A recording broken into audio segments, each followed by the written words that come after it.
we got Luke Saunders and Felipe Colares. This fight is a featherweight fight, and guess what, guys? Luke Saunders, the man has an amazing straight left hand. He's got so much power, knocking out Renan Barão, knocking him down multiple times in that fight. A former UFC bantamweight champion, just knocking him out cold in the second round. 35 years old, a little bit smaller, and then a little bit of a reach advantage over Felipe Colares in the fight. Luke Saunders a really good left hand, 100%. But Felipe Colares has really good wrestling and a really good grappling skills. The 90th best bantamweight fighter in the world. A really good wrestling and a really good grappling, with 5 submission wins on his record so far. This is definitely a striker versus grappler type of fight right here. The betting odds, I believe, had Luke Saunders around -150, somewhere around that range. But Luke Saunders obviously is going to be the striker. Has very good takedown defense of 70% inside the UFC. Most losses coming by submission and most wins coming by knockout. Obviously, he's going to want to keep the fight on the feet and try to get a knockout or dominate the fight in the striking game and get a decision win.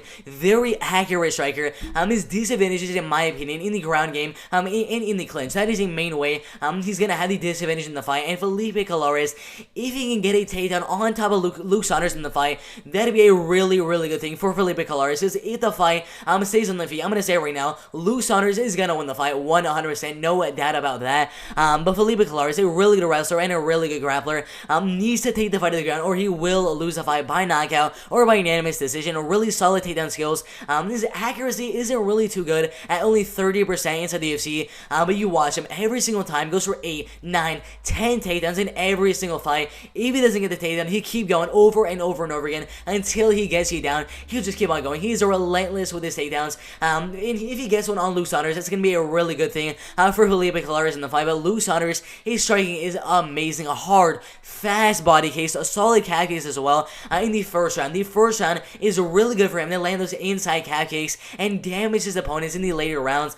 Super hard, fast, straight left hand. The man has a lot of power in that straight left. That is the main thing we see in most of his fights. It's just the right jab and then the straight left hand.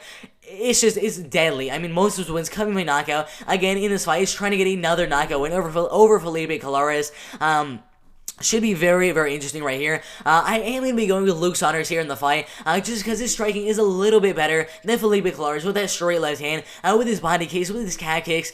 Everything about the striking 100% is pointing towards Luke Saunders to have the advantage 100%. And then the wrestling defense is 100% going to Luke Saunders, 70% takedown defense inside of the UFC. And then Felipe Colares has some pretty good wrestling, has some pretty good grappling, landing 2 takedowns every single fight inside the UFC. I have no doubt about it that Felipe Colares will get a couple of takedowns here, but will he control the fight, and will he land ground and pound, and will he get the submission? I don't think so. I think if he's going to get Luke Saunders to the ground, Luke Saunders has really good scrambling abilities, and will get the fight right back up on the feet, and overall, the fight will stay on the feet for the most part, and obviously the man who will have the striking advantage 100% is Luke Saunders with that straight left hand. Luke Saunders is just an absolute beast in the striking game. I think they both have very solid wrestling. The wrestling and grappling advantage, obviously going to Felipe Colares, but with that takedown defense from Luke Saunders, I'm keeping the fight on the feet for the most part. I will be going with Luke Saunders to go out there and get a first round straight left knockout win in the fight, or if the fight goes past the first round, to win the fight in a dominant unanimous decision win, 30-27 on all judges' scorecards. I'm defending the takedowns and keeping the fight on the feet and winning in every single striking exchange with his straight left hand and his jabs and his calf kicks and his body kicks. Everything about Luke Saunders has me thinking he's 100% going to be winning the fight. So 100%, I'm doing Luke Saunders to go out there and win the fight. I'm a 30-27 unanimous decision. After that, guys, we have a really good striking and wrestling fight right here. KB Ballard is a kung fu fighter with 8 wins and 1 loss. I'm sorry about that. Very tall and very lengthy for this middleweight division. 6 foot 4 inches tall, and then a 78-inch reach. Very tall and very lengthy for the division, and in the prime of his MMA career at 29.5 years old. I'll just mention, ladies, the 76th best light heavyweight fighter in the world, moving down from the light heavyweight division to the middleweight division, which means he's gonna have the strength advantage. He's gonna have the size advantage, everything like that. 6 foot tall and 75-inch reach. He's a finisher. That's all you gotta know about Andres Michailidis. He either finishes you or he himself gets finished instead. 12 wins and 4 losses right here. Most of his wins coming by knockout, 6 knockout wins, 5 submission wins, and 1 fight going all the way. Out of his losses, 4 knockout losses. So he's either getting the knockout, getting the submission, or getting knocked out himself. That has pretty much been the story of Andres Michailidis. KB Ballard, 8 wins and 1 loss. The man has really kung fu, really kickboxing as well. Coming off a devastating jab knockout loss to Tom Breeze. That was unexpected. I mean, he got knocked out with a jab. That I've never seen that happen. But he got knocked out with a jab. Absolutely insane. But before that, getting a lot of knockout wins, 4 knockout wins, 2 submission wins, and 2 decision wins. You look right here, KB Ballard having a kung fu background. First off, obviously very tall, very lengthy, which helps him in his kickboxing skills and in his kung fu skills as well. Pretty good choke submission wins. He is a switch stance fighter and prefers his straight right hand to straight left hand a little bit more, and has really good kicks to the leg, to the body, and to the head. I mean, pretty much everything in his kickboxing game is really good. Fast body kicks, fast head kicks, and fast leg kicks in the inside leg kicks. I mean, he's really good. A very good kickboxer and really good kung fu skills as well. Solid elbows in the clinch as well. But the one downfall to KB Ballard is the wrestling and the grappling. He has some decent submission skills from the bottom, but when he's on bottom, the only thing he can really do is go for those submissions. If he does not get the submission, he can't really get the fight back up on the feet. Doesn't really have the best wrestling, not really the best grappling skills as well. Not going to have the strength advantage in the fight. I can see a really big fighter coming down from the light heavyweight division to the middleweight division in Andres Michailidis in the fight. So that is 100% going to be an advantage for Andres Michailidis in the fight. Having the grappling and wrestling advantage and the striking advantage in this fight over KB Ballard. Being a kickboxer and BJJ guy, he's a black belt under a Gracie. Oh my god, the man has really good grappling and really good wrestling skills. Multiple Greek kickboxing champion. Really good head kicks and really good body kicks. Very good background in wrestling, and uses it to get the fight to the clinch, landing double leg and land a lot of elbows on the ground and a lot of ground and pound, and then every now and then go for the submission or go for the TKO. Really good control on top of his opponents when he gets the takedown. Really good ground and pound and really good submission skills as well. Very powerful in his kickboxing skills. Out of his last 5 wins, all being knockout wins in the first or second round. Absolutely insane. This is going to be a really good fight right here. In the striking game, I think it's going to be very even. The power advantage will go to Andres Michailidis. In the striking game, in the clinch, that advantage will go to Andres Michailidis. At range, I might give a slight advantage in the technical striking game to KB Ballard, considering he's very tall, very lengthy, really good kicks to the leg, to the body, to the head, everything like that. I think at range, KB Ballard can do really good in the striking game. But other than that, in the clinch, Andres Michailidis will have the advantage. Who's going to be more likely to get a knockout will be Andres Michailidis. Who's the stronger fighter will be Andres Michailidis. Who is the better wrestling will be Andres Michailidis. Who is the better grappling will be Andres Michailidis. The better ground and pound. Everything about this man leads me to believe that Andres Michailidis will win the fight. The only advantage I give to KB Ballard will be at range. That is about it. And if Andres Michailidis closes that distance ever so slightly and gets the fight to the cage, into the clinch, and goes for takedown after takedown over and over again, I have 100% confidence that Andres Michailidis will go out there and finish the fight on the ground, possibly getting a TKO win, possibly getting a submission win. Only one fight going all the way, so I think this fight will be a TKO win in the very first round, or Andres Michailidis will dominate every single one of the rounds in the grappling and wrestling game with a lot of devastating ground and pound, and win the fight by 30-27 unanimous decision. But overall, it should be a really good fight right there. But definitely, I have Michailidis winning the fight by unanimous decision. After that, guys, we have a really good women's strawweight fight right here. I'm going to say it right now, I'm very confident in Loma Lookboonmee to win the fight. Amazing Muay Thai skills. That is all you got to know about Loma Lookboonmee. I mean, minus 350 betting odds right here. 25 years old, very small, and a very small reach, but it doesn't matter. It does not matter. Her Muay Thai, her kickboxing is absolutely amazing. Only 5'1" inch tall, 62-inch reach, a little bit smaller, and a little bit less of a reach than Sam Hughes, but still, the girl's an absolute beast. 5 wins and 2 losses. This picture right here pretty much much sums up her career. A front kick right to the face of Angela Hill, absolutely insane. I mean, her foundation style in Muay Thai, she's just absolutely amazing. One knockout win and 4 decision wins. Once again, the fight on the feet and making a striking and Muay Thai kickboxing type of fight. Really good striking from Loma Lubumi, 100%. Sam Hughes with 3 submission wins on her record so far. The 1 knockout win and 1 decision win. If you look right here, it is very, very interesting. Sam Hughes has very, very good cardio. Ran D1 cross country and track.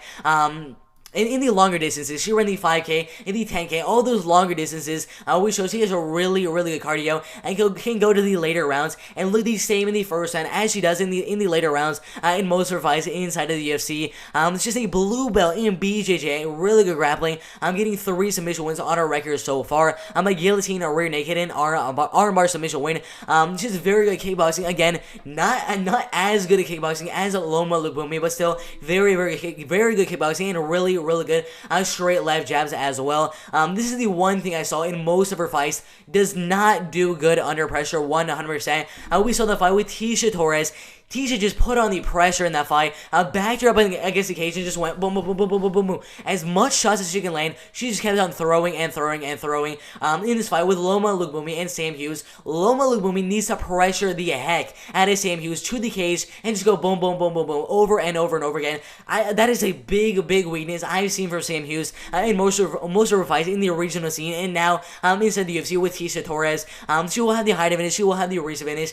Could help her a bit in the striking game, but I mean, it's not going to be enough. It's not going to be enough. I don't care if she's 6 foot tall. It's not going to be enough. Loma Lubumi's striking is amazing. Really good body shots. A really good leg kicks. Everything about Loma in the striking game is really good.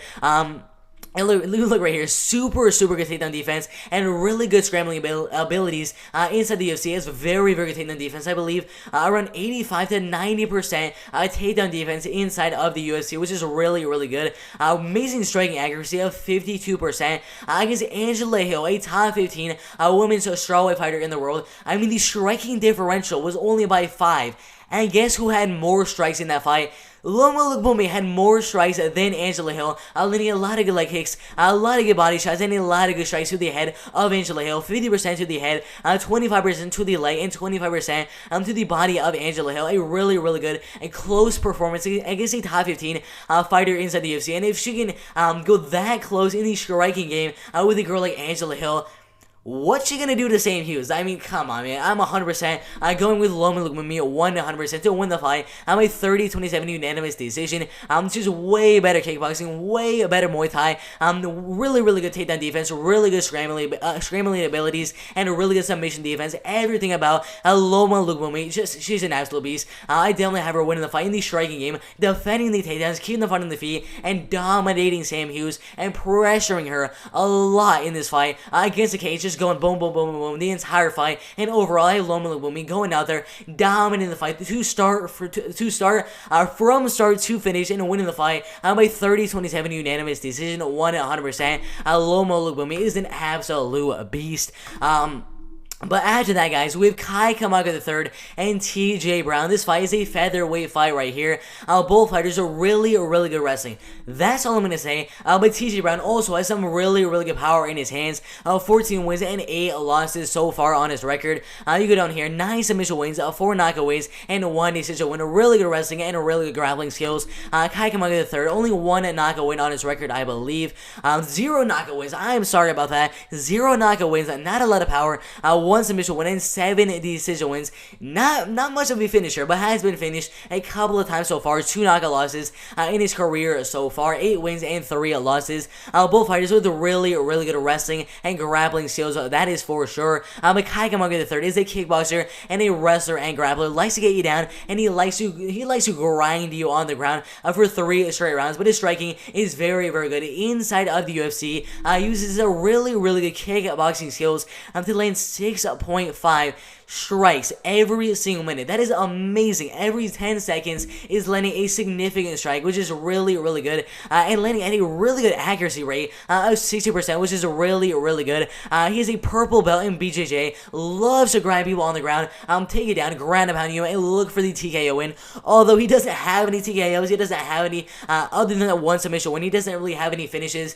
Just tries to get you down, grind you, and win the decision on the judges' scorecards. Has really solid kicks, really good kickboxing, really good inside calf kick. That is one weapon he loves to use in the early rounds. Very good takedown defense of 70%, and averages 3.7 takedowns of his own every single fight. In this fight right here, I really want to see how he does in the striking game, because the striking game is where it's going to be, because the wrestling and grappling is going to be very, very even. Whoever is the better striker will win the fight, and who is the better wrestler? I don't know. I don't really know who's going to be the better wrestler, considering both fighters, they both have very, very good wrestling.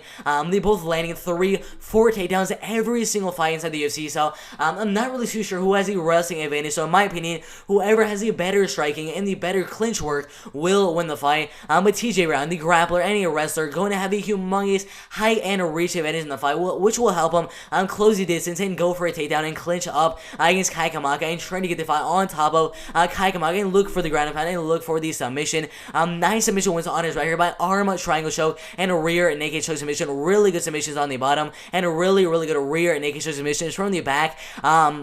Pretty okay striking. He usually likes to use this range to kind of close the distance just a little bit and then go for the takedown, go for the clinch, everything like that. Doesn't really have the best striking in my opinion.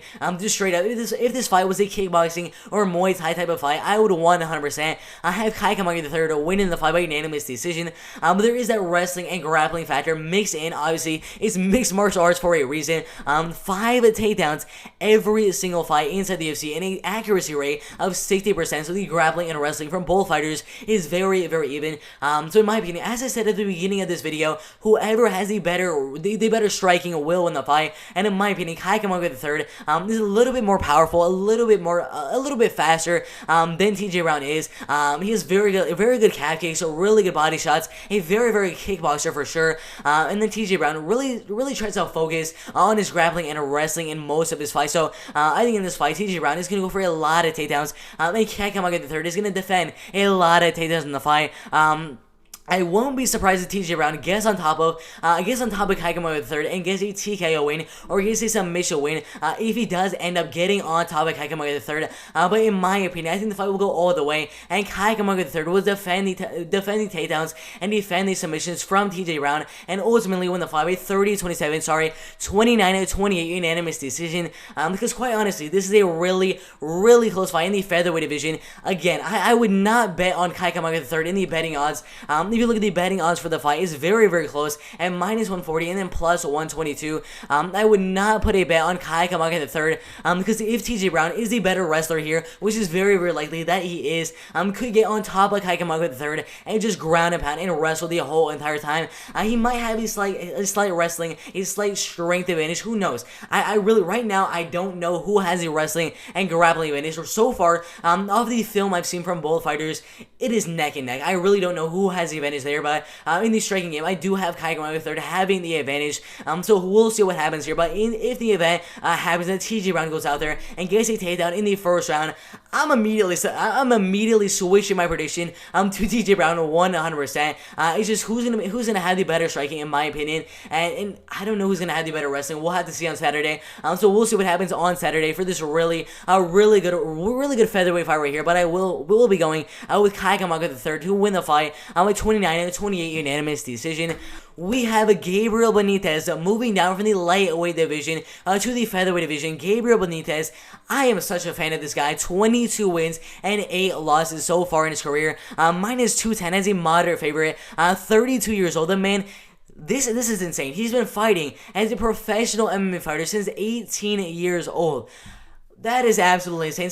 He's been fighting forever. I've been training since he was 14 years old, which is absolutely insane. Fighting since 2007. I mean, that's just insane. 11 submission wins, 8 knockout wins, and 4 decision wins. All these submission wins right here. You see all the submissions.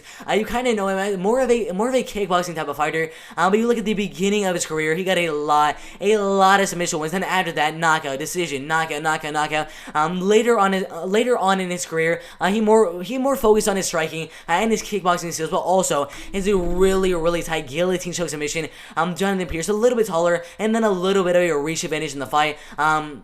10 wins and 4 losses. Very good knockout power. 8 knockout wins, 1 submission win, and 1 decision win. A really good power in his hands. He's second round knockout win over Kai Kamagi the third. Jacob Rosales, a third round knockout, a second round knockout, a second round knockout, a second round knockout, and a third round submission. So in his last, I believe, 6 wins that he's had in his professional MMA career, all of them, literally none of them have gone all the way. Every single one has been a first, second, or third round finish. Absolutely insane. I 100% expect that this fight most likely will be a finish in the first or second round, especially in the case of Jonathan Pierce, who has so much power in his hands, 100%. But Jonathan Pierce, a wrestler with solid striking. You see right here, like 8 or 9 knockout wins on his record, but also with some really good wrestling skills with a BJJ purple belt. And in his last fight, showing against Kai Kamagi III with a lot of takedowns on him and then ground and pounding him with a TKO win in the second round. Really good wrestling and really good grappling skills as well. Solid wrestling background so far inside the UFC, has averaged around 1 more than 3 takedowns every single fight. So around 3.33 takedowns every single fight inside the UFC, which is really good. Inside the UFC and on Dana White's Contender Series has gotten 2 TKO wins due to ground and pound. He's got amazing, vicious elbows on the ground and amazing ground and pound. I mean, the man, if he gets stay down, if in this fight he gets Gabriel Benitez on his back and lands those ground and pound shots, I will probably say that Jonathan Pierce will finish the fight by TKO. But it's going to be really hard to get a takedown on a guy like Gabriel Benitez, who has really good takedown defense and honestly uses those guillotines to defend the takedowns. The really tight guillotine, which can help him if he ever gets taken down in this fight right here. That is the main way some of the fighters inside of the UFC are defending the takedowns. They just go over a guillotine, they just start squeezing a little bit, they eventually get back on the feet, and then they abandon the guillotine. That's the main way I see Gabriel Benitez defending the takedowns from Jonathan Pierce in the fight. But overall, Gabriel Benitez and Jonathan Pierce both have a really good striking. I mean, Gabriel Benitez has been fighting since 18 years old. 30 fights on his record and only 32 years old. A lot of experience in the prime of his MMA career. A champion in the UWC, XFL, XK, LFM, all in the lightweight division. Moving down now to the featherweight division. Really powerful and really kickboxing skills from Gabriel Benitez. The man's an absolute beast, 100%. Really good arm breaking submissions and really good guillotine choke submissions as well. A lot of Kimura submissions and a lot of arm bar submissions on his record. He likes to keep the fight on the feet, where he has a humongous kickboxing advantage usually in his fights and defensive takedowns and keep the fight on the feet. This is mainly what he likes to do in most of his fights. Amazing striking defense. Only 30% of his opponent's strikes are actually landing on him. A really good striking defense. His favorite strike is the left hook or the body. A left hook to the body or the knee to the body. We saw in his last fight with Justin James inside of the UFC. I mean, it was amazing, man. A knee to the body in the very first round. I mean, he put him away. I believe it was right to the kidney. I mean, the man is an absolute beast. Really good kickboxing, really good clinch, really good power in his hands. Everything about Gabriel Benitez has been wanting to 100% pick Gabriel Benitez to win the fight 100%. He's a really good takedown defense. I think the striking is going to be very even. I will give the advantage, obviously, to Gabriel Benitez 100%. The likelihood that this fight is a finish, probably around 50%. I think it's 50-50 that this fight ends in the first or second round by knockout, or the fight goes all the way, and one of these two guys wins a 29-28 unanimous decision. But overall, who has the better striking? Because overall, I think Gabriel Benitez will defend whatever takedowns there are from Jonathan Pierce and keep the fight on the feet. And who has the better striking? That is the thing we need to find out for this fight. But the thing is, Gabriel Benitez is a little bit smaller in the fight, 4 inches smaller than Jonathan Pierce, but we saw him lay a lot of leg kicks and a lot of body shots in his last fight with Justin James. I mean, that is the main way I see him winning the fight. I think if the fight goes all the way on the judges' scorecards, they're going to look at those body kicks, the body shots with the knees, the leg kicks, the calf kicks, the right hands, the left hands, I mean, the jabs of Gabriel Benitez. They're going to look at the combination striking from Gabriel Benitez, because he's not the guy that just goes for the 1-2, 1-2, 1-2. He doesn't just do that. He goes for 1-2 leg kick, 1-2 body kick, 1-2 3. He just keeps on going for so many different combinations in most of his fights. Whereas Jonathan Pierce is more of a 1-2 type of fighter. So I think in this fight, Jonathan Pierce is going to be a little bit just slightly worse in the striking game. So I will be going with Gabriel Benitez to have a slight striking advantage in the fight. Keep the fight on the feet. Defend the takedowns, defend the submissions, whatever the case may be. Keep the fight in the striking game. And overall, since he will have the size advantage moving down from the lightweight to the featherweight division, in my opinion, will be the better striker, having an amazing kickboxing career so far, and 30 fights in his career, a lot of experience. I will be going with Gabriel Benitez to go out there and win the fight by 29-28, unanimous decision in a really close fight in the featherweight division right here. And then after that, guys, we have a fight where I'm going to say right now, I have Luana Pinheiro winning the fight. I'm going to say right now, that is a disgusting record right there. 10 wins, 10 losses, and 1 draw. Now, she was facing some pretty good competition. That is the main way. The record is that bad at 10 wins, 10 losses, and 1 draw. That is a horrible record. She's 35 years old, but she has been fighting some really good fighters. Like Amanda Ribas, Mackenzie Dern, Claudia Gadelia, Angela Hill, Nina Nunes, Alexa Grasso, Carolina Coelho Hughes, Rose Namajunas. She's been fighting some really good competition, but again, that is not a good record whatsoever in this fight. But Luana Pinheiro is an absolute beast. Amazing grappling and amazing kickboxing as well. You look way down here. 5 submission wins and 2 knockout wins on her record so far. Really good power, as we saw in her last fight on Dana White Contender Series. I'm getting a knockout win in the very first round. Very powerful and really good jiu-jitsu skills. Lorena Marcos, I don't really think she's going to have the striking advantage here. You go down here, 5 submission wins and 7 decision wins with 0 knockout wins on her record so far. I think the grappling will be very even between both of these fighters. But in the striking game, that is going to be a clear advantage to Luana Pinheiro, 100%. But Luana Pinheiro, absolute beast. Again, Random Marcos, 10 wins, 10 losses, and 1 draw. Oh gosh, but she is mainly a grappler. Not a very good one, but she is mainly a grappler. I'm sorry, Random Marcos. If you're watching this, you're not very good, but still, I mean, 0 knockout wins on her record. Not really too good in the striking game. Mainly tries to use her striking to go for the takedown, get the fight in the clinch, and get the fight down, and go for submissions. Not really the best wrestling, with only 25% takedown accuracy, which is not good whatsoever. Striking accuracy of 35%. Not too good as well. Purple belt in BJJ. That is not too bad. Most of her wins coming by armbar submission. Loves to use her jabs in the striking game, mainly as a weapon instead of the clinch and takedown. But Luana Pinheiro, she has a judo background. I mean, I've watched some of her judo competitions.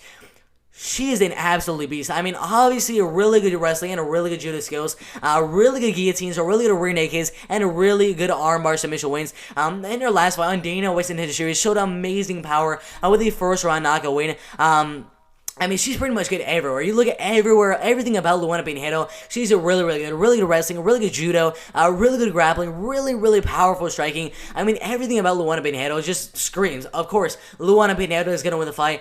She's been fighting since she was 13 years old. Judo black belt and jiu-jitsu purple belt. You look up here, Ronda Marcos has a purple belt as well. And Luana Pinheiro also has a purple belt in jiu-jitsu, but also, aside from that, has a judo black belt. I mean, she's an absolute beast. I'm 100% going for Luana Pinheiro to win the fight in the straight game, in the grappling game, in the clinch, wherever the fight goes. I'm 100%. I'm going for Luana Pinheiro to win the fight. I think it's very likely she goes out there, gets a takedown with her judo throw, gets her down and ground and pounds her, getting a TKO win or a submission in the very first round. But in my opinion, the fight will go all the way, and Luana Pinheiro will get a dominant 30-27 unanimous decision win in her first fight inside the UFC. So 100%, Luana Pinheiro by unanimous decision. After that, guys, we go into the main card of the UFC Fight Night, Reyes versus Procházka, with Poliana Botelho and Luana Carolina. The odds for this fight are pretty close, -220 and then +165. Poliana Botelho, I've watched a lot of film on this girl. she's a beast, man. 8 wins and 3 losses, 6 knockout wins and 2 decision wins. She's an absolute beast. I mean, inside of the UFC, decision win over Lauren Moeller, knockout win over Sheree Kondo, who was undefeated at the time, in literally 33 seconds. Absolutely insane. And then outside of the UFC, every single one of the wins coming by knockout. I mean, she's just an absolute beast. Only lost inside the UFC to Gillian Robertson and then Cynthia Calvillo by submission and a unanimous decision. Both fighters being grapplers and wrestlers in Gillian Robertson and Cynthia Calvillo. But in this fight with Luana Carolina and Pauliana Boteo, both fighters are Muay Thai fighters and striking and kickboxing type of fighters. So I expect this fight will stay on the feet. Luana Carolina, 6 wins and 2 losses. You look right here, it's 2 knockout wins, 3 decision wins. Out of her losses, 1 submission loss and 1 decision loss. I 100% expect this fight to stay on the feet for the most part and in the clinch a couple of times in the fight, but overall, it's going to be a striking fight 100%. But Pauliana Boteo is a striker, 100%. Crazy knockout power. I mean, 6 knockout wins already. Amazing kickboxing. Really good Muay Thai skills as well. Really good body kicks with 2 of her wins coming by body kick KO, including that win over Sheree Kondo in literally 33 seconds of the very first round. Absolutely insane. A very accurate striker with 55% of her strikes landing inside of the UFC. Really good striking defense as well. Amazing takedown defense of 90% inside the UFC. She's rarely been taken down with that amazing takedown defense. Most of her strikes have actually landed in the clinch. She's very strong and has a lot of power. So right when they exit that clinch, she goes for a big right hand and she lands pretty much every single time. Really good elbows in the clinch as well, and really good knees to the body as well. Amazing Muay Thai, amazing kickboxing, and amazing cardio from Pauliana Boteo, 100%. Even though she normally keeps the fight on the feet, she does have some decent wrestling skills as well, and in my opinion, will have a slight advantage in the wrestling and in the clinch in this fight. You look at Luana Carolina, Muay Thai fighter, 100%. 2-time Brazil and Sao Paulo Muay Thai champion. Obviously, very well versed in the Muay Thai game. A blue belt in both BJJ and in Muay Thai. So obviously, really good grappling, really good submission skills from the bottom, mainly by guillotine, and then very good Muay Thai skills in the striking game. Her main type of strike is the elbows in the clinch. That is one thing. For Pauliana Boteo to kind of look at in the striking game, because her main way, she has a lot of strikes in the clinch. Inside of the UFC, most of her strikes are in the clinch, so it's going to be very dangerous fighting Luana Carolina, who has devastating elbows that tend to cut her opponents in the clinch. I mean, she has really good elbows in the clinch. She's a very active fighter with 6.3 significant strikes, landing every single minute, which is really good. Very good clinch and decent ground and pound as well. So in my opinion, for this fight right here, I think the striking will be very even. The wrestling, in my opinion, will go to Pauliana Boteo.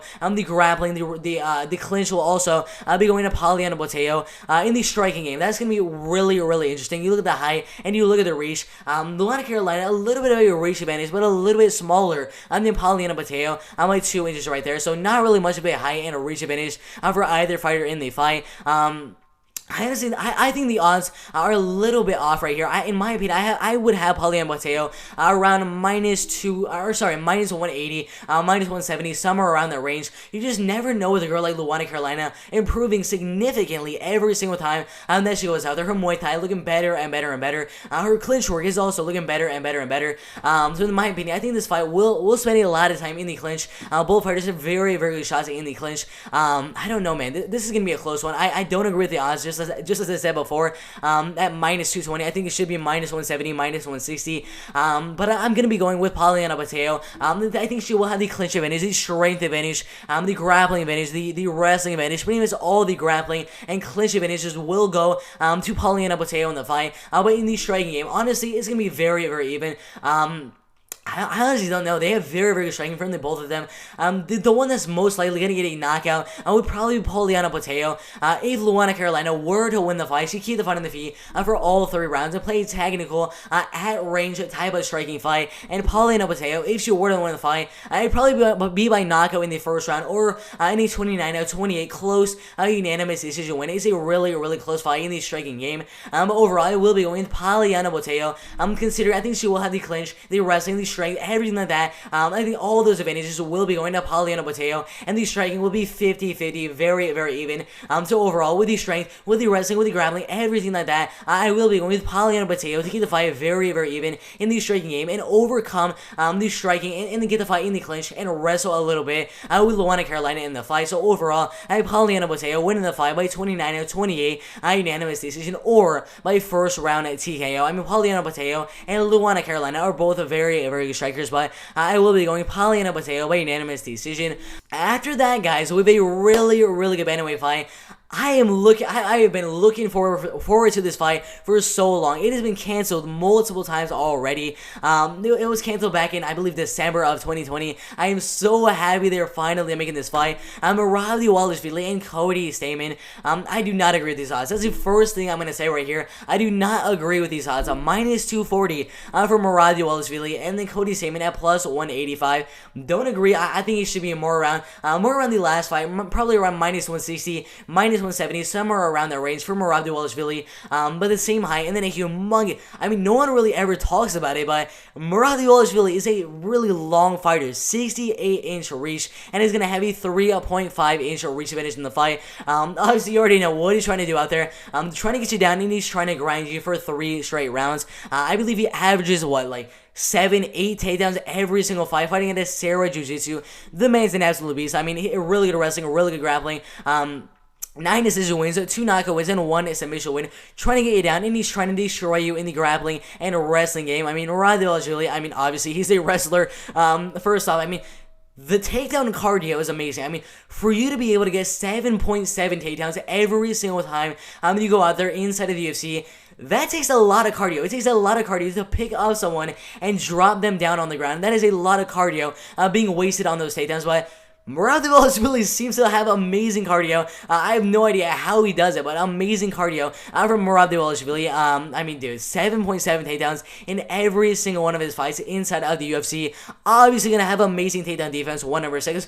Who's going to want to take this man down? I mean, no one's going to want to do that. But amazing striking defense and some of the best clinch work inside of the UFC. Half of his strikes are in the clinch. I mean, it is absolutely insane. Most of his strikes are in the clinch because he's trying to get the fight in the clinch, frustrate you with strikes in the clinch to set up his takedown and get you down in the ground upon you for the rest of the round. Really good clinch work and really good wrestling and really, really good grappling. I mean, the man's an absolute beast. The really good leg kicks as well. 30 leg kicks on John Dodson in his last fight, which is absolutely insane. Amazing top control and amazing ground and pound. As I said at the beginning of the video, humongous reach of 68 inches, 3.5 inches longer than Cody Stammann's reaches, which is going to be absolutely amazing advantage in the striking game. His striking is basically limited to the 1-2, 1-2 over and over and over again. He's not really trying to keep the fight on the feet, obviously. He's trying to take you down. He's trying to grapple. He's trying to wrestle, everything like that. He doesn't really need to have the good striking because he's trying to take you down, obviously. He's trying to use those 1-2 shots to kind of set up the takedown and set up the clinch situations. That's pretty much what he's trying to do with the 1-2 combinations. Rob does also have very, very good power punches as well. In my opinion, whoever's going to get the knockout in the fight, it would probably be Cody Stamann if there were to be a knockout from one of these two fighters, but I don't think we'll see a finish from either fighter in this fight. Again, super strong, man. I mean, for you to be able to get 7.7 takedowns, you gotta have cardio, and you gotta have a lot of strength in your arms, 100%. Roddy Wallace-Vili is an absolute beast, 100%. Cody Stamann is also a wrestler. Has a wrestling background in NCAA D2 wrestling, and has a blue belt in BJJ. A really good takedown defense of 80%, which is gonna be really, really good fighting a guy like Roddy Wallace-Vili. You're gonna want to have the best takedown defense fighting a guy like Roddy Wallace-Vili. I mean, you gotta have very good takedown defense against Merab. Also, you can see a lot of takedowns in his fights as well. Landing 3 takedowns every single time he was out there. But again, Merab lands pretty much 8 takedowns every single fight, which is absolutely insane. Cody Stamann is mainly a headhunter. Most of his strikes are to the head. Doesn't really concentrate on his leg kicks or on his body shots. Mainly a headhunter. Good knees to defend the takedowns as well. Not really good from his back. If you can get Cody Stamann down, I mean, you can probably keep him there. I mean, if Merab really can get on top of Cody Cody Stamann. I pretty much think that he can kind of keep him on top and kind of control Cody Stamann on the ground. But it's gonna be really, really hard to get Cody Stamann on the ground. Considering that 80% takedown defense, which is really, really good. But this fight is a very, very close fight, a way closer fight than the betting odds make it seem right here. But I'm definitely going Merab Dvalishvili to go out there and win the fight by 29 or 30-27 unanimous decision. I think both fighters have really, really good wrestling. The striking advantage, in my opinion, will go to Cody Stamann. I think Merab Dvalishvili will use that reach advantage to kind of close the range a little bit, get the fight to the clinch, land a lot of body shots in the clinch, and go for a lot of double leg takedowns. I believe Merab Dvalishvili is going to get 4, 5, 6, 7, whatever the case may be. A lot of takedowns. That's all you gotta know about Merab Dvalishvili. I've been getting a lot of takedowns in this fight. And just grinding Cody Stamann for 3 straight rounds. And overall, I do have Merab Dvalishvili going out there, grinding Cody Stamann for 3 straight rounds. Going for takedown after takedown after takedown. Probably 5, 6, 7 takedowns in this entire fight. Going for some submissions maybe, but overall, just grind pounding in for 3 straight rounds. And overall, I'm definitely going with Merab Dvalishvili to win the fight by 30-27 unanimous decision. We have a really good middleweight fight right here. Sean Strickland and Krzysztof Jotko. This is a really, really good 1-2 type of fight. Both fighters have really good 1-2 combinations, especially Sean Strickland. We saw in his last fight with Brendan Allen. I mean, wow, what a knockout win over Brendan Allen in the second round. A straight right hand after the jab.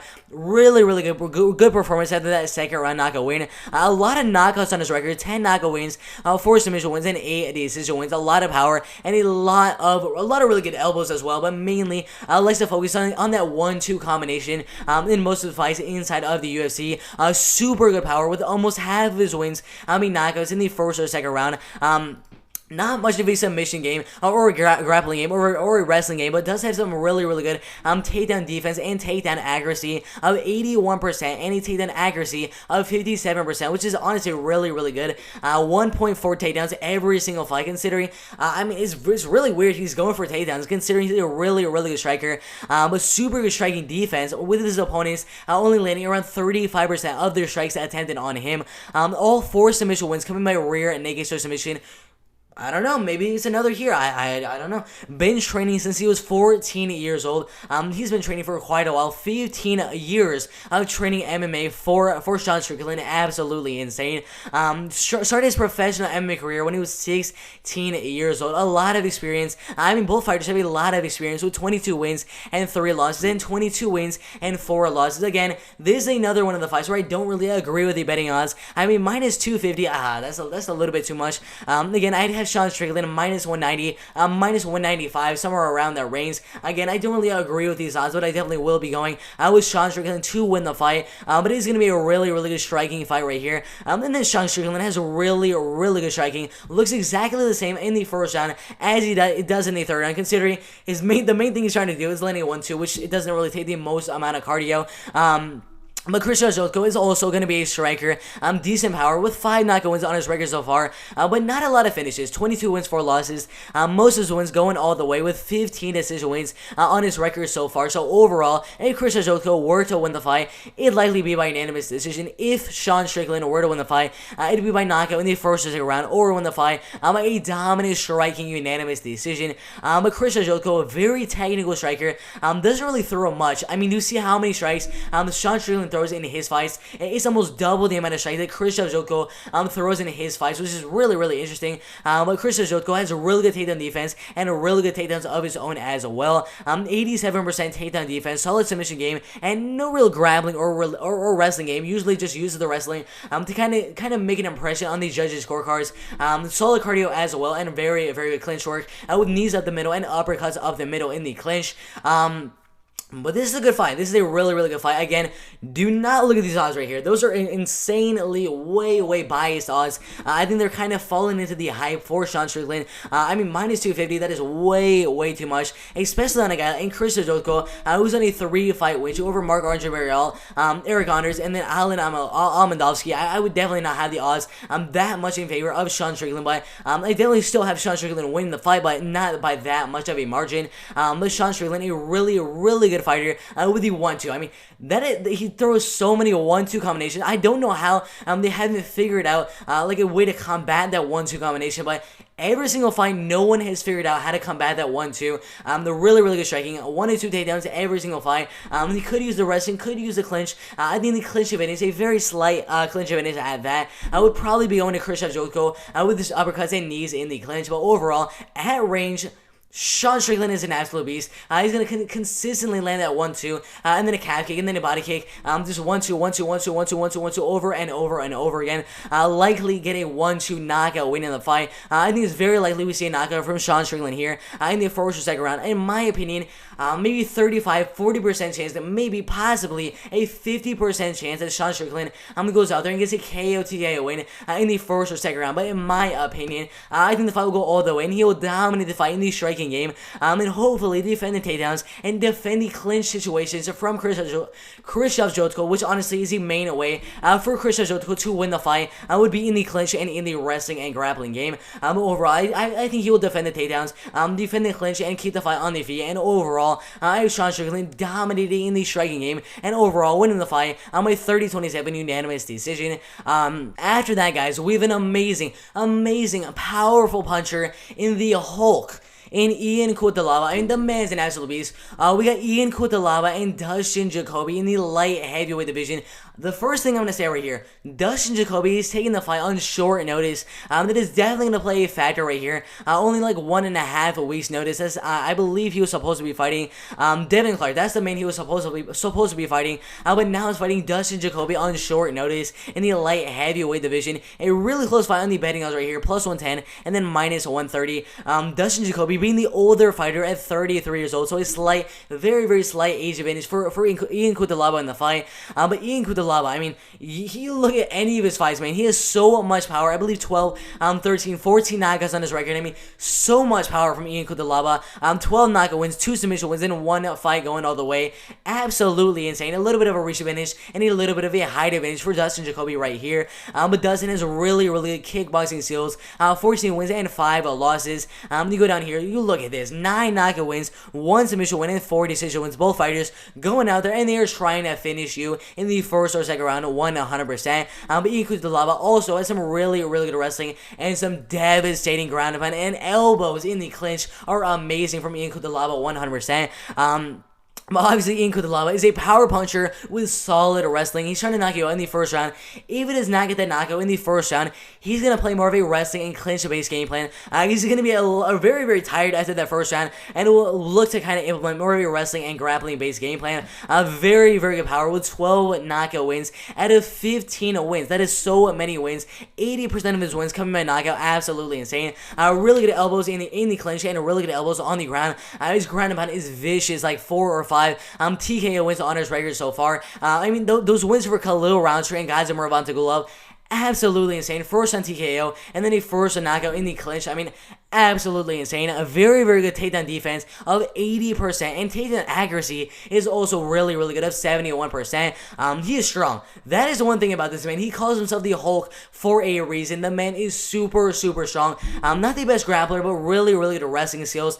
Being submitted twice in his career so far. But sometimes he just uses his pure strength to get himself out of submissions. Really good striking defense at 50%. But in this fight, Ian Cutelaba either is going to win the fight by first round knockout, or is going to go out there and wrestle and clinch the entire fight in the second and third round and win the fight by unanimous decision. But Dustin Jacoby also has a really good chance of getting a knockout right here. A short kickboxing career back in 2013, 2014, I believe it was 2015 as well, fighting inside of Glory Kickboxing and beating a former world champion inside of kickboxing. Really good striking for this man right here. Former CFFC middleweight champion inside of, that's an MMA promotion if you guys do not know what that is. Very good power in his hands and in his feet as well, with 9 out of 14 wins coming by KO TKO in the first and second round. Really good calf kicks. I mean, I encourage you, watch the fight with Justin Ledet. Leg kicks and punches. he completely destroyed the legs of Justin Ledet with calf kicks, and he was done after that. And then ended up getting the TKO after that leg kick. I mean, amazing performance there against Justin Ledet in his second to last fight inside of the UFC. Usually goes out there, keeps the fight on the feet, and tries to get the knockout. And landing a lot of good leg kicks in the very first round. I think those leg kicks are going to be a humongous factor for Dustin Jacoby right here. The leg kicks are really, really good. So in the first round, landing a lot of leg kicks and kind of play dividends in the second and third round. The first round is going to be very, very interesting because we know Dustin Jacoby has power, and we know Ian Cutelaba obviously has power as well. So I think the first round is going to be really, really interesting to see if either fighter clip one another. But the thing is, the striking is very, very even. I give the power advantage to Ian Cutelaba, the technical striking advantage to Dustin Jacoby, the clinch advantage to Ian Cutelaba with his pure Hulk strength, and then the wrestling and grappling advantage to Ian Cutelaba. The only real way I see that Dustin Jacoby winning the fight would be to keep the fight at range and just chop the legs for 3 straight rounds. Let a lot of good right hands and a lot of good jabs in the fight, and overall try to win the fight by decision. And then Ian Cutelaba, overall, if he's going to win the fight, would be by force knockout or any grappling and a wrestling game by unanimous decision. But overall, there's too many factors going to Ian Cutelaba with the strength advantage, the clinch advantage, and the wrestling advantage, the grappling advantage, and the power advantage. I mean, the man has so much power in his hands as well. The only advantage I give Dustin Jacoby is at range in the striking game. So overall, I will be going with Ian Cutelaba to go out there and either win the fight by first round knockout, or the fight will go all the way and win the fight by 30-27 unanimous decision in the wrestling and grappling game. But again, I'm not. This is not one fight where I'm 100% going Ian Cutelaba, because we know Dustin Jacoby has a really, really good leg kick. So this is a fight I would not bet on 100%. But we'll see if Dustin Jacoby implements the leg kicks in the first round and it pays dividends in the second and third round. Overall, I have Ian Cutelaba winning the fight by 30-27 unanimous decision. After that, guys, we have the co-main event right here. Cub Swanson, 27 wins and 11 losses. That is so many fights, fighting so many legends of the game. Let's look right here. These are all the fights that this man has fought inside of the UFC. Let's hear Jens Pulver, Jose Aldo, Chad Mendes, Ricardo Lamas, Ross Pearson, Charles Oliveira, Dustin Poirier, Jeremy Stevens, Frankie Edgar, Weiss, Max Holloway, Brian Ortega, Shane Burgos. Oh my god, I mean, Charles Oliveira about to fight for the belt. Dustin Poirier, a former interim title challenger, or an interim title holder in the lightweight division. Jose Aldo, a former champion. Chad Mendes, a former title challenger. Ricardo Lamas, a former title challenger. Frank Edgar, a former title holder. I mean, all these guys have either fought for the belt, been in the top 5, or held the UFC gold. I mean, the man has fought so many amazing fighters so far inside the UFC. And Giga Chikadze, man, the man's striking is amazing. He had an extensive kickboxing career. Let's see if I can find his record in kickboxing.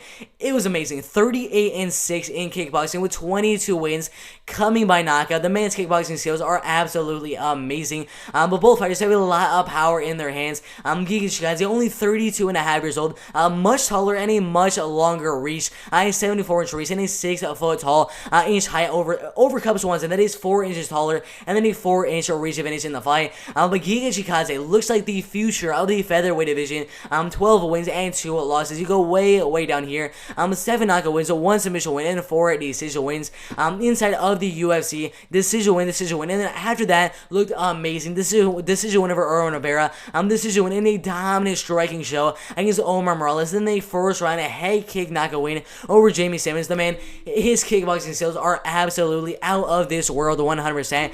The Cub Swanson also has really good grappling, really good wrestling, and also has really good striking. 11 knockout wins, 5 submission wins, and 11 decision wins. This is going to be a good fight, 100%. But the thing is, he's going to have the height, he's going to have the reach, which is 100% going to play a factor in the striking game, in the kickboxing game, in the fight. In the prime of his MMA career, only 32 years old, and amazing cardio. I mean, he's had so many kickboxing fights, go 7-8 rounds, way longer than MMA fights, and he just goes all day. I mean, the man's cardio is just amazing. 40% of his opponent's strikes land on him, so very good striking defense. Amazing takedown defense of 70%. Takedown accuracy of 50% as well, which is very good. He guys got a knockdown in his last 3 fights. absolutely insane. Did not get the knockout in his last in his last 3 fights, but did get the knockdown against Omar Morales, and he did get a knockdown against Erwin Rivera. Showing a lot of good power in his hands and in his feet as well. Third degree black belt in karate with amazing kickboxing skills, obviously. Fighting inside of Glory Kickboxing, going 38-6 with 22 knockout wins. Absolutely insane. He's obviously going to want to keep the fight on the feet, and in my opinion, will have the striking and kickboxing and karate, everything like that. In the striking game, Giga Chikadze will 100%. I'll be having the advantage right here. But Cub Swanson, never count this man out. I did have Daniel Pineda winning in the last fight right there. Definitely not a good decision because he went out there and showed that he is not a 37-year-old guy, and went out there and looked like he was in the prime of his MMA career, getting a second round, a right cross knockout win over Daniel Pineda. Amazing power shown in the fight. Dominating Kron Gracie in the striking game. Cub Swanson is an absolute beast. A really good veteran fighter in this featherweight division. A black belt in BJJ. Getting him 5 submission wins or 4 submission wins inside of the UFC and outside of the UFC so far. 12 knockout wins on his record. A lot of power. And then 37 years old. It's crazy. He's 37 years old, but he's still looking really, really good. A lot of UFC experience, as I already showed you, with all these fighters right here. Very good body shots and really powerful right hook to the body. Has shown really good pressuring abilities. We saw the fight with Daniel Pineda and Kron Gracie. He mainly just pressured his opponents for 3 straight rounds and just dominated them. That's the main way, in my opinion, he's gonna win this fight with Giga Chikadze. If he pressures him in the clinch and pressures him against the cage, that's the only way I really see Cub Swanson winning the fight, making it sort of a dirty boxing type of fight. Other than that, if it stays at range, obviously I'm going to be going with Giga Chikadze to win the fight by decision or knockout in the first or second round.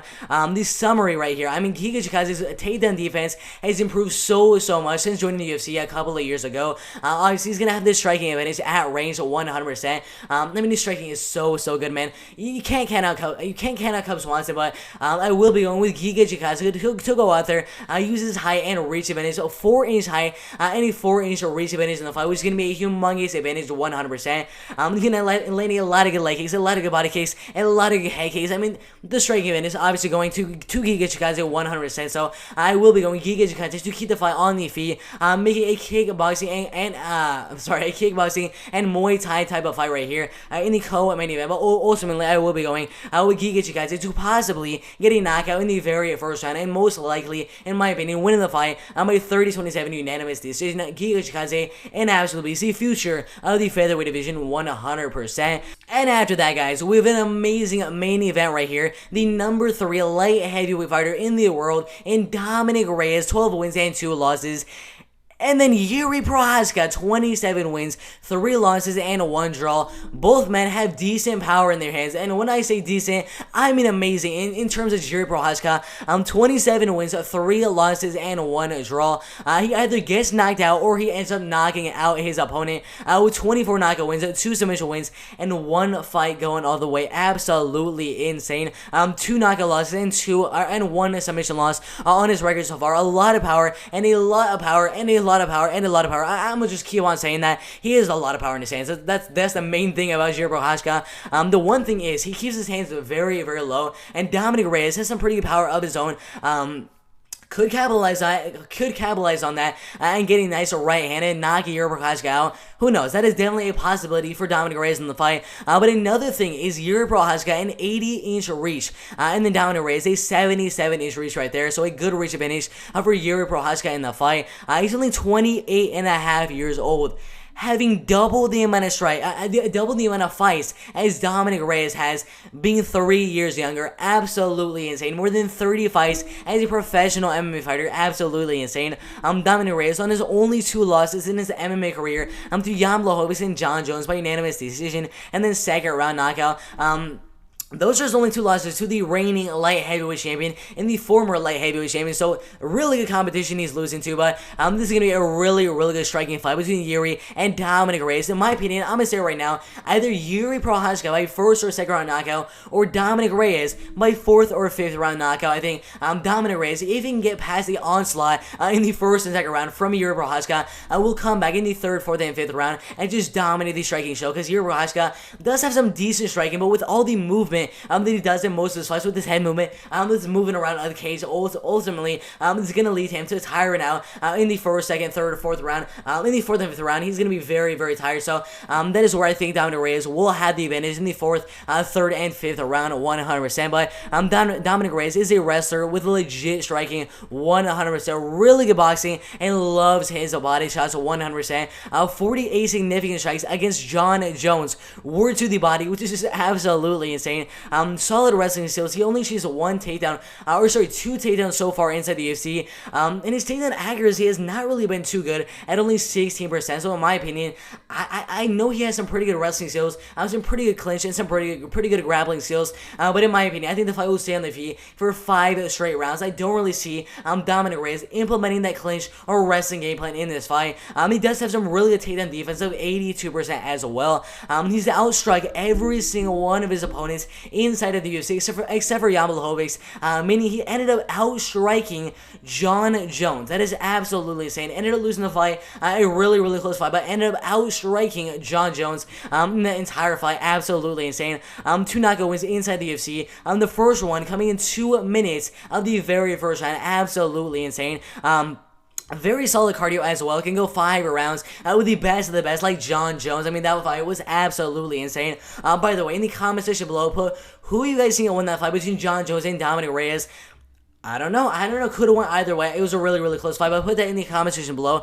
But that was a really, really close fight. And if you're getting that close of a fight with Jon Jones, looking really, really good in the later rounds. I mean, his cardio kind of faded in the later rounds, but to be able to go 5 rounds with Jon Jones shows some pretty good cardio. I have to say that 100%.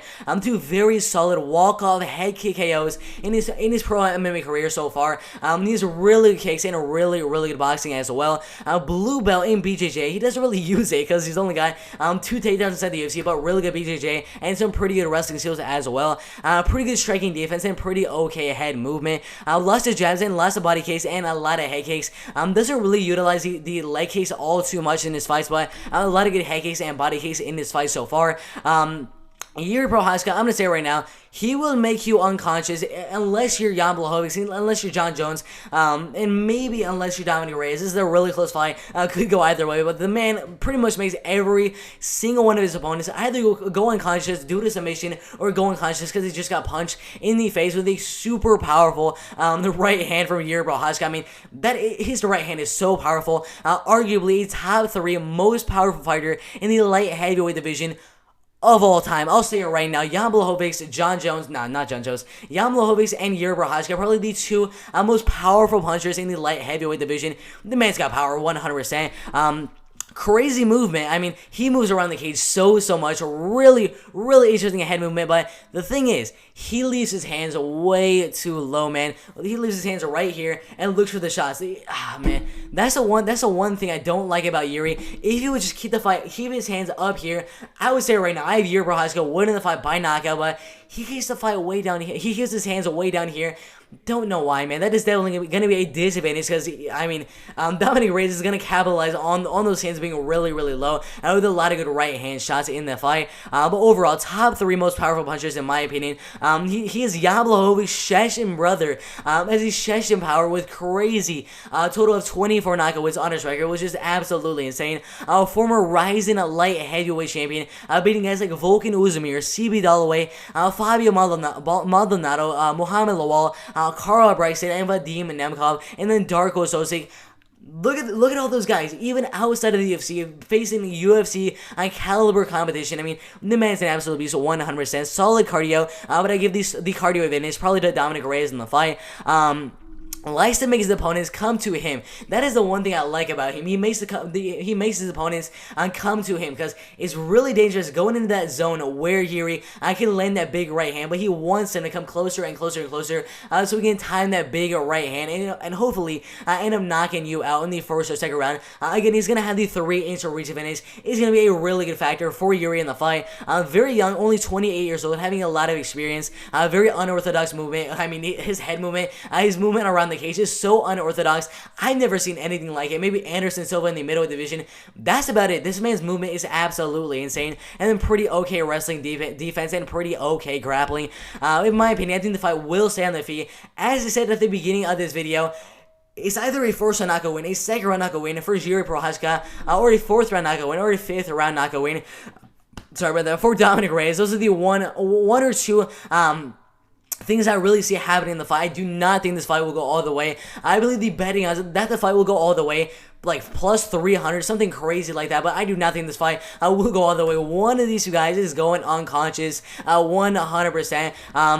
I think if there's a finish from Dominic Reyes, it'd probably be in the later rounds. Obviously, if there's a finish from Yuri, it'd be in the earlier rounds. But it's just, can Dominic Reyes get past the onslaught of Jiri Procházka in the first and second round? That is the main thing I'm looking for in the fight. Because if he can, I have Dominic winning the fight. If he cannot, obviously, Jiri Procházka would be getting the knockout in the first or second round. I think it's 50-50. I think the odds should be minus 110, minus 110, minus 115, minus 115, whatever the case may be. I think this is a super, super close fight. I think either way, one of these two guys is going to get a knockout. And Man, it's so close, man. It's so close. But I don't think Dominic Reyes has felt the power of a guy like Yuri.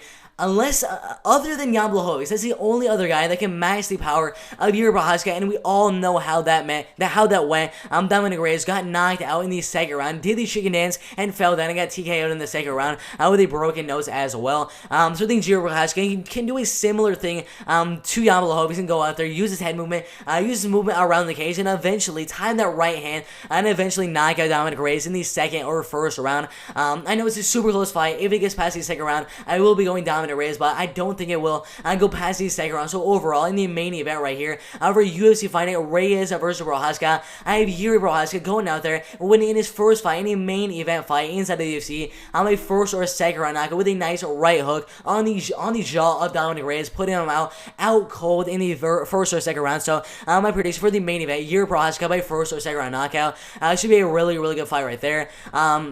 But yeah, guys, those are my full card predictions for UFC Fight Night. Reyes versus Procházka. So many fights on the main card. Could be finishes. Here, Procházka can get a finish. Giga can get a finish. Ian can get a finish. Sean, Marab, all these guys can definitely get finishes on the fight card. But a really, really good fight card, 100%. Those are my full card predictions for UFC Fight Night, Reyes versus Procházka. Like the video, subscribe, everything like that. And I'm out of here. Let's go.